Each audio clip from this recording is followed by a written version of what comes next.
Hello, bonjour, and welcome to the Don't Waste Water podcast. I'm your host, Antoine Walter, and I'm still summarizing for you 1 year's worth of incredible water insights from the 52 experts that appeared on this microphone in 2021. Today's the beast. I'm joined by no less than 16 of them. Now that's quite logical given the topic, the UN SDG6 and how the water sector aligns itself to fight water scarcity and provide water for all. A complex topic? Well, not for Mina Guli. Everybody in water will tell you how complicated it is. We need to make water simple. It is simple. If we don't have it, we die. And that is a straightforward statement. According to UNICEF, each day nearly 1,000 children die due to preventable water and sanitation-related diarrheal diseases. It is shocking statistics, and it makes access to clean water and sanitation one of the most urgent sustainable development goals. I could be enforcing Hasmik Bassegan's statistic by explaining how 1 million people die from water, sanitation, hygiene-related diseases every year, how every 2 minutes a child dies from a water-related disease, or how a child under 5 is 20 times more likely to die from a waterborne illness than from war-related violence. But, as Mina Guli rightfully corrects, we need to bring these numbers to life, and we need to help people to understand that these aren't just numbers on a page. They're real people's lives in places all over the world. The problem is that for many, me included honestly, this sometimes sounds like an abstract story. What? No water? Come on, are you serious? But then I talked to my parents, and my parents are actually a Second World War refugee children. So they know exactly how it is to carry the water home. It's just one generation away. That I live in pure luxury and health and without any problems at all, and they experience the absolute opposite. In fact, as Ulrike Ken just reminded us, our water safety is much more fragile than we think. It swiftly changes with conflicts and wars, not talking of climate change. And as Hasmik Bassegan explains, your gender plays a role too. Men and women are impacted differently by climate change. And climate change places a greater burden on women because of the social and cultural roles and responsibilities that women have. The UN figures indicate that 80% of people displaced by climate change are women. Here as well, we see that women are more vulnerable. Talking of climate change, as Dennis Moll explains, we can't expect it to give us a rest. We alluded to the discussion about Day Zero in Cape Town, but it's going to be Day Zero for many countries. In Cape Town, Day Zero referred to the point where municipal water supply would have to be shut down because of the water shortage. Since the Cape Town event in 2017, similar challenges arose in other places like Chennai in 2019. And the reason why it hasn't yet impacted more places around the world lies in the fact that we're heavily withdrawing the savings we had in the bank, aka we're overusing groundwater, which doesn't renew that fast. Hence, as Graham Pierce identifies, the amount of groundwater that contributes to the total water available to humanity, that's going to decline. It must decline. And it can't be basically replaced by surface water because we are, in many cases, abstracting the surface water to the maximum possible that we can without destroying rivers and other ecosystems. So we have no choice but to develop either reuse or desalination or a combination of both. In our deep dive on water reuse, we've specifically covered how this is supposed to support 9% of our water needs by 2030, while desalination contributes to a further 2%. And it is true that, as Navkaran Singh Baga notes, the world in general can't complain about a lack of water because we literally have a water body, a water source close by. The challenge there comes in is that how accessible is potable water?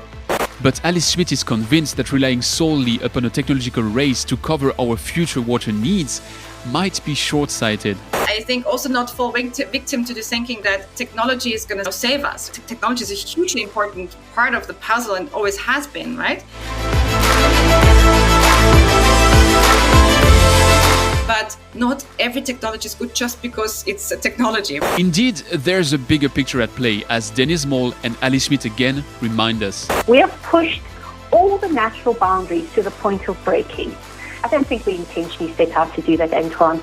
I think we did it out of ignorance. You know, we thought we were clever, but we weren't that clever. There's very interesting research that tells us that for the longest time, until quite recently, it actually served us humans quite well to abuse nature. You can think of that as services that the planet has been providing to us humans for free. We are now much healthier, wealthier, and in a much better position than our ancestors were in many, many ways. But we're now starting to damage ourselves. People are worried about what it costs to invest in sustainability, but that's totally the wrong argument. You should calculate those costs, but they're much lower than the cost of unsustainability. We are used in the water industry to see any new treatment or effort to clean up as a new cost, because indeed, nothing's for free. So extending a network, building a treatment plant, or surveying water quality will have a cost. The new lens Alice's remark brings is to reverse the approach.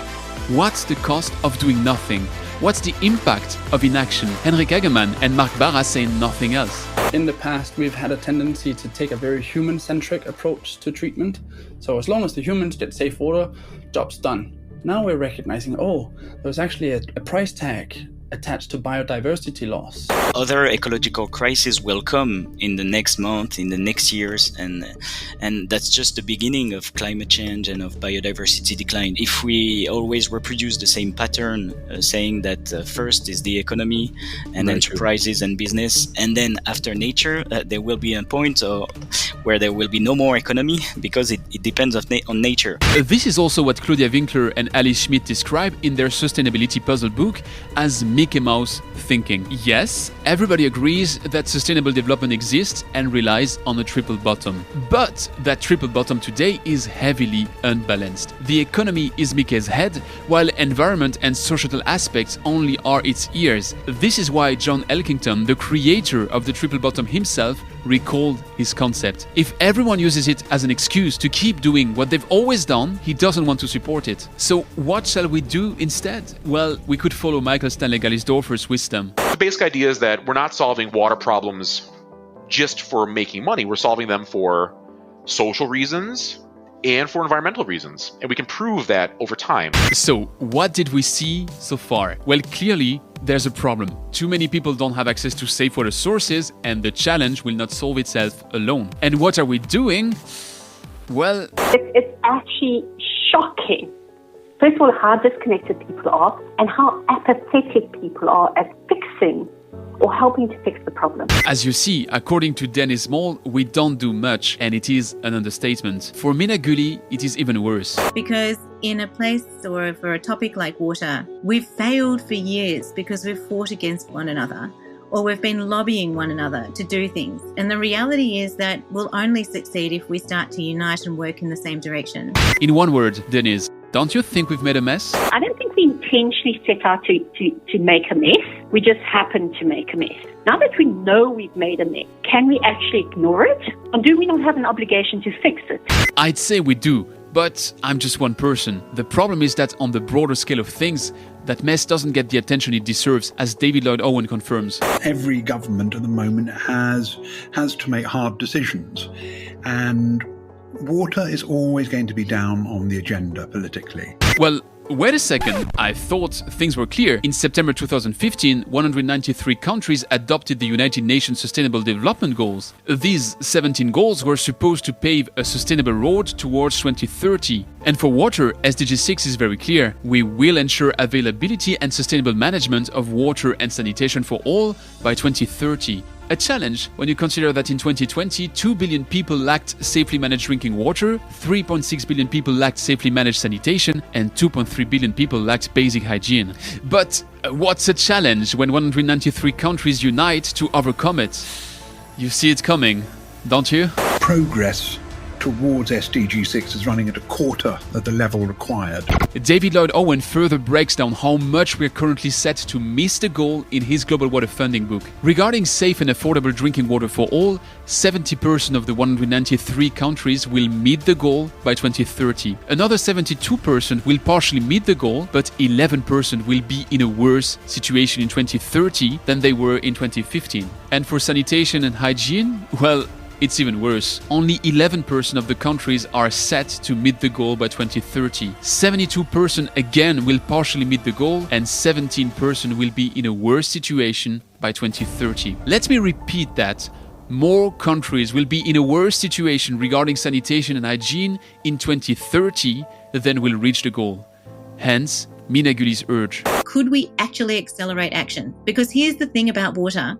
We don't have 20 years, 30 years, or 40 years to solve this problem. The problem is that we are simply not walking the sustainable talk. To achieve SDG6 by 2030, the world needs to spend an additional $43 billion per year on drinking water and $70 billion per year on sanitation. You see the next question coming. What are we really investing? Well, $16 billion only, and for both. 14% of what would be needed. When looking at that, David Lloyd Owen and Mina Guli have diverging opinions. I think the reasonable target for SDG6 by 2030 would be that we have the capacity to start working on delivering it.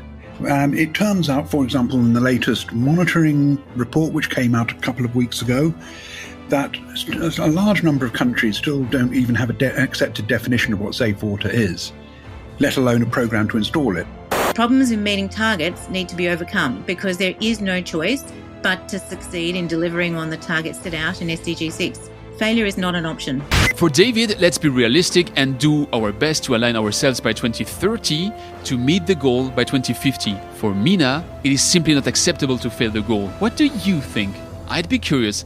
Come tell me in the comments or on LinkedIn. But either ways, one thing's for sure, you eat an elephant piece by piece, as Lea Imobersteg recalls. If we say we want to change the whole world, we'll be sitting here and drafting a plan for the next 40 years and don't do anything. So what's our short goal? Our short incentive for action that can start things moving? Mina Guli believes there's a potential milestone in 2023. I think we're at a really unique moment in time, which is that we have an opportunity to move from water is a major problem to saying, how can we be part of the solution?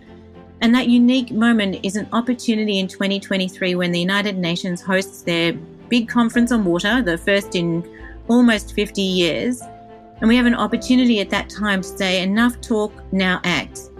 And the only way that that will happen is if we spend the next 18 months moving together in a unified way to deliver on these three solutions and to say by the time we hit the steps of that United Nations, there must be no option but to take meaningful, serious, bold action forward on water. For Aaron Tartakovsky, that could be an opportunity to transform our approach towards the way we design and think our water management. If we look at 70% of the world's population living in cities by 2050, we can either build back the exact same way, or we have a moment right now in history where we can kind of rethink and re-engineer how we're designing our cities when it comes to water and wastewater. It might also be an opportunity to zoom out before we zoom in, which is a concept that's key for Claudia Winkler. We need to look at things from various perspectives. If we all stay in our function, our silos, so business people in their business function, technical people in their function, water people in the water field, the energy people in the energy field, we will not have a chance to look at a holistic picture. And we need to get together and see these things. And once we zoom in again, what do we do? Well, for Mina Guli, it's very straightforward. I think we need to do three things. I think we need to mobilize a call for action worldwide. Second, we need to put water onto the global agenda. And then third, we need to chart a clear path forward for action. To succeed in rolling out this plan, we'll need everyone to buy in, an approach we've covered in our deep dives on the water stories we shall tell and on water's value. Paul O'Callaghan is proposing an interesting synthesis to that extent, and Hasmik Barseyan agrees. Things get regulated when people care about them. Policies that are popular are much, much easier for politicians to push through. The mayor is unlikely to do something that is going to be unpopular with people. So getting people to care about water, getting people to value water is really the start. And how do you do that? With water, people need to understand that there is value here. There's value for everybody. There's value for our ecosystems, our cities, ourselves in terms of our own health. And if we can get people to view it like that, then everything becomes much, much easier. We need to work on fostering this relationship with water in order to encourage greater prioritization of the protection of freshwater resources, rivers, lakes, and water stored underground, etc., as well as better management of water services.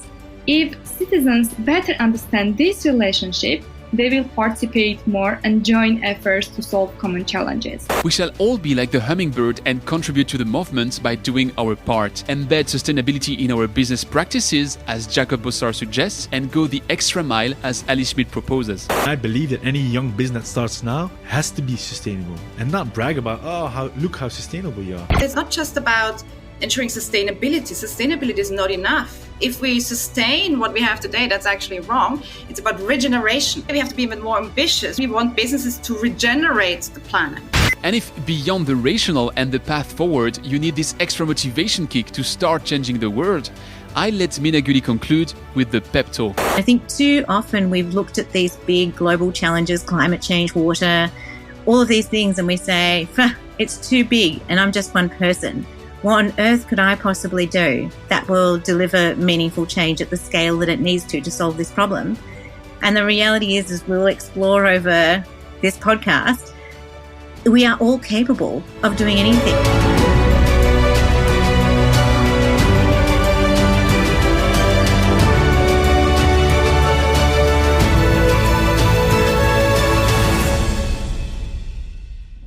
Did you like this deep dive? Then tell it to your friends and colleagues and share that episode. Achieving SDG6 won't happen alone, as we've just seen. So the more we are to push the message, the better our chances that it gets heard. If you'd like to further explore the topic, listen to my full interviews with each of the 16 experts featured in this synthesis.